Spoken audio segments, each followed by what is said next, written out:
अस्सलामु अलैकुम वरहमतुल्लाहि वबरकातुहू। मेरे मोअज़्ज़ज़ व्यूअर्स,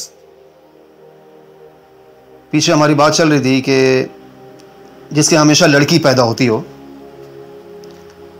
तो उस औरत का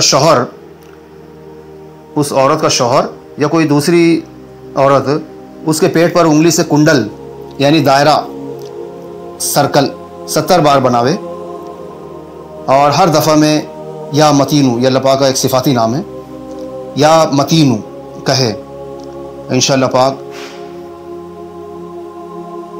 लड़का पैदा हो इंशाअल्लाह। अब बात करते हैं बच्चे को नज़र लग जाना या रोना या सोते में डरना, नींद में डरना या कमीड़ा वगैरह हो जाना।